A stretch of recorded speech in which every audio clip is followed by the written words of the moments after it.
Assalamualaikum warahmatullahi wabarakatuh. Waalaikumsalam warahmatullahi wabarakatuh. Selamat siang. Siang. Seperti biasa, sebelum pelajaran dimulai, silakan ketua kelas untuk memimpin doa. Bagaimana kabar kalian hari ini? Baik. Baik. Saya absen dulu ya. Kehadirannya. Masih semangat kan hari ini? Semangat? Harus semangat ya. Sebelum melangkah kepada materi lebih lanjut, tolong siapkan alat tulisnya. Sudah siap? Sudah. Oke, masih ingat materi kemarin? Masih. Oke, unsur puisi yang kemarin kita bahas adalah yang pertama itu tema, yang kedua Makna. makna, yang ketiga, Makna. yang keempat. Suasana. Nah, sekarang kita bahas adalah unsur pembangun puisinya. Coba kita lihat.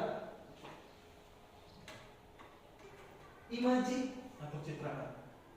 Imaji adalah susunan kata yang dapat menimbulkan kesan kepada pembaca, seperti pembaca seolah-olah sedang merasakan atau sedang mendengar, seolah-olah sedang melihat, seolah-olah sedang mengecap ketika membaca puisi itu. Jadi intinya adalah imaji ini si penyair sebisa mungkin supaya pembaca merasakan apa yang ada dalam puisi tersebut. Itu imaji. Ya. Yang kedua majas. Nah, kalau majas biasanya sering disebut juga dengan gaya bahasa. Majas adalah gaya bahasa yang digunakan untuk memberikan kesan atau efek tertentu agar lebih menarik. Nah, dalam majas ini ada 4 jenis. Yang pertama majas perbandingan, majas sindiran, majas penegasan, dan majas pertentangan. Kalau kalian misalkan ada kata-kata seperti ini, pohon kelapa melambai-lambai, matahari hari ini tersenyum. Nah, itu adalah bentuk dari majas. Seolah-olah benda mati diibaratkan menjadi seperti benda hidup. Sifat yang ada dalam matahari seperti sifat yang ada dalam manusia. Matahari sedang senyum. Nah, senyum itu seperti apa? Karena yang bisa senyum adalah manusia. Kalau rima ini bukan nama orang ya. Rima dalam puisi itu disebut dengan persajakan. Rima adalah bunyi-bunyi yang ditimbulkan oleh huruf dalam larik dan bait atau persamaan bunyi dalam puisi. Nah, larik ini adalah baris dalam puisi. Jadi misalkan baris pertama, baris kedua, baris ketiga. Nah, baris ini disebut dengan larik. Ya, disebut dengan apa? Larik. Kumpulan dari beberapa larik disebut dengan baris. Ya. Kalau rima silang itu adalah AB.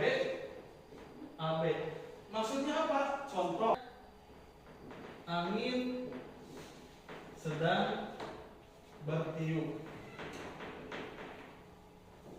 ke arah utara.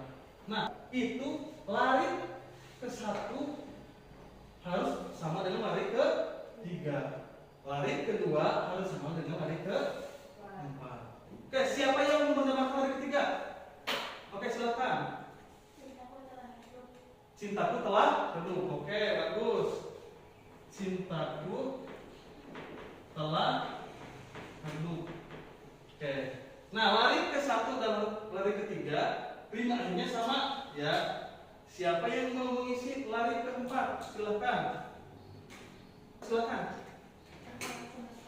Terhalang semesta. Oke. Terhalang. Di sini ada sebuah puisi, kita identifikasi tentang unsur pembangun puisinya. Selanjutnya, kelompok ini silakan. Larik atau bait yang pertama itu rimanya apa? Silakan. Rima terus karena Ujungnya sama. ujungnya sama. Tadi dijelaskan bahwa rima terus ujung sama kalau semua, ya. telah mengidentifikasi unsur pembangun puisi dari contoh puisi dan semua bisa mengerjakan dengan benar. Oke. Sebelum mengerti apakah ada yang tanyakan? Tidak? Kalau tidak ada, kita simpulkan ya bahwa unsur pembangun puisi diantaranya adalah imaji, kemudian majas atau gaya bahasa. Oke, tepuk tangan semua dong. Ya. Sebelum menutup pelajaran hari ini, oke, seperti biasa, KM untuk memimpin doa. Subhanallah.